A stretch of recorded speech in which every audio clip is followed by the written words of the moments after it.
आदित्य ठाकरेंच्या निकटवर्तीयांना आर्थिक गुन्हे शाखेनं समन्स बजावलेला आहे।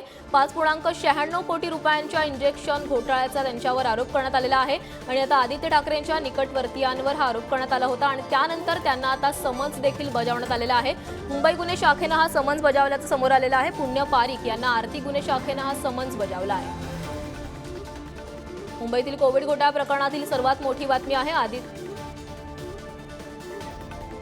तर याबाबत अधिक माहिती देण्यासाठी आमचे प्रतिनिधी निखिल चव्हाण आपल्यासोबत आहेत। निखिल, आता मुंबई कोविड घोटाळा प्रकरणात ही मोठी बातमी मानावी लागेल। आदित्य ठाकरेंच्या निकटवर्तीयांना समन्स बजावला, काय अधिकची माहिती आहे?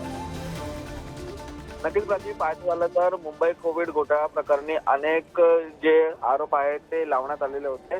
त्यामध्येच रेमडेसिवीर घोटाळा प्रकरणामध्ये आता मुंबई आर्थिक गुन्हे शाखेने शिवसेनेचे आदित्य ठाकरे यांचे जे निकटवर्ती आहेत पुण्य पारीख यांना समन्स बजावण्यात आलेला आहे आणि त्यांना आज ईओडब्ल्यू कार्यालयात उपस्थित राहण्याचे आदेश आहेत ते देण्यात आलेले आहेत।